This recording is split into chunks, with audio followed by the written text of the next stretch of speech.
मेरे घर में मैंने बहुत से तरीके से आपसी सहमति बनाई ली, परंतु नहीं बना। वो तो हकीकत है, देवरानी जिठानी है, लेकिन जब सामने वाले खुल के बोल रहे हैं कि हमारा कोई परिवार का रिश्ता नहीं उनसे, किसी रूप में नहीं, क्योंकि वो अलग पार्टी से, हम अलग पार्टी से हैं, तो वो अपना चुनाव लड़ रही, हम अपना लड़ रहे हैं। संभावना पूरी कांग्रेस के फेवर में जा रही है और धन्यवाद करूंगी मैं अपनी पार्टी का, जिन्होंने मुझे प्रत्याशी के रूप में उतारा है। नगर निगम चिरमिरी के 40 वार्डों में एक वार्ड ऐसा भी है जहां पे देवरानी और जेठानी एक ही वार्ड से आमने सामने हैं। मैं बात कर रहा हूं वार्ड नंबर 12 की, जिसे नेहरू वार्ड के नाम से जाना जाता है।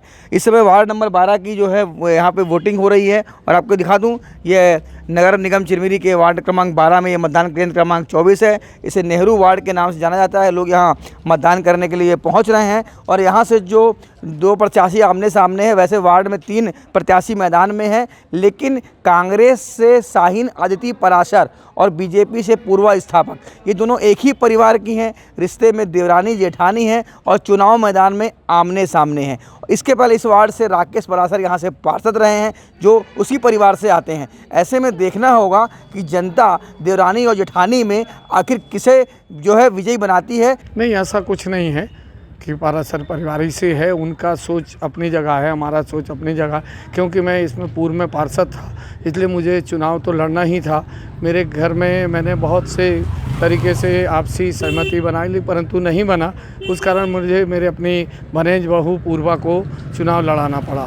तो ये बात आ रही है कि देवरानी और जेठानी एक ही वार्ड से चुनाव मैदान में है। न, वो तो हकीकत है, देवरानी जिठानी है, लेकिन जब सामने वाले खुल के बोल रहे हैं कि हमारा कोई परिवार का रिश्ता नहीं उनसे, जबकि वो मेरी सग्गी छोटी बहन के बच्चा है, उसकी बहू है, तो मैं कैसे परिवार को बोल दूं कि नहीं है। लेकिन उन लोग का मानना है कि वो मेरे परिवार की बहू नहीं, इसलिए हम लोग उसको एक्सेप्ट नहीं करें। हम लोग अलग समझ। पहले भी मालूम चला कि आपके खिलाफ जो है चुनाव लड़ी थी।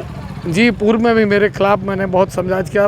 पूर्व में भी मेरे अगेंस्ट में उन्होंने चुनाव लड़ा था और उसका परिणाम जनता ने उनको दिया था और इस बार पुनः जनता उनको उसका परिणाम देगी। मैं भाजपा से, मुझे टिकट मिली है उनके सर्वे के अनुसार, और मैं यहाँ वार्ड की सेवा करने के लिए खड़ी हुई हूँ। पार्षद जो पूर्व पार्षद है मेरे ससुर जी हैं, मामा ससुर, और मैं उनके मार्गदर्शन से ही इस वार्ड में काम करूँगी और उनके मार्गदर्शन से ही आगे चलूँगी।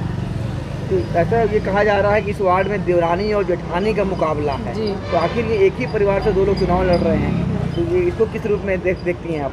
नहीं, वो हम किसी रूप में नहीं, क्योंकि वो अलग पार्टी से, हम अलग पार्टी से हैं, तो वो अपना चुनाव लड़ रही, हम अपना लड़ रहे हैं। तो ये तो बात तो आ रही है कि देवरानी और जेठानी मुकाबला है, तो देवरानी की जीत होने जा रही है। हाँ, अब देखते हैं 15 को जनता अपना वोट दे रही है और जनता किस हिसाब से चुनेगी। संभावना पूरी कांग्रेस के फेवर में जा रही है और धन्यवाद करूंगी मैं अपनी पार्टी का, जिन्होंने मुझे प्रत्याशी के रूप में उतारा है 12 नंबर वार्ड से। और जनता के मन में बदलाव की भावना है और इसी बदलाव की भावना से जनता आज वोटिंग कर रही है। ये बात आ रही है कि एक ही वार्ड में एक ही परिवार से देवरानी और जेठानी सामने सामने हो गई हैं, इसको आप किस नज़रिए से देखते हैं? देखिए, लोकतंत्र है और सबको अधिकार है अपना नाम दर्ज कराने का, चुनाव लड़ने का। तो ठीक है, एक तरफ अनुभव है और एक तरफ नॉन पॉलिटिकल चेहरा है, तो जनता उस चीज़ को समझ रही है। मतलब अगर आपको यहाँ से मौका मिलता है, क्योंकि इसके पहले यहाँ से राकेश पराशर जी पार्षद थे, क्या लगता है आपको यहाँ पे वार्ड की सेवा किस तरह से करते हैं? बिल्कुल वार्ड की सेवा करेंगे। वार्ड में जितनी समस्याएं हैं, उन समस्याओं को सुनते सुनते तो लोगों बोलते बोलते और थक गए हैं लोग, और मैं भी सुनते सुनते अब इस मूड में आ गई हूँ कि जनता अगर अवसर देती है तो बिल्कुल जनता की सेवा करूँगी, वार्ड की सेवा करूँगी, वार्ड को एक नया रूप, नया आयाम देने की कोशिश करूँगी। देवरानी की जीत होती है या जेठानी की जीत होती है, यह तो 15 तारीख को ही पता चलेगा। फिलहाल चुनावी रण में देवरानी और जेठानी आमने सामने हैं। सतीश गुप्ता, IBC 24, चिरमिरी।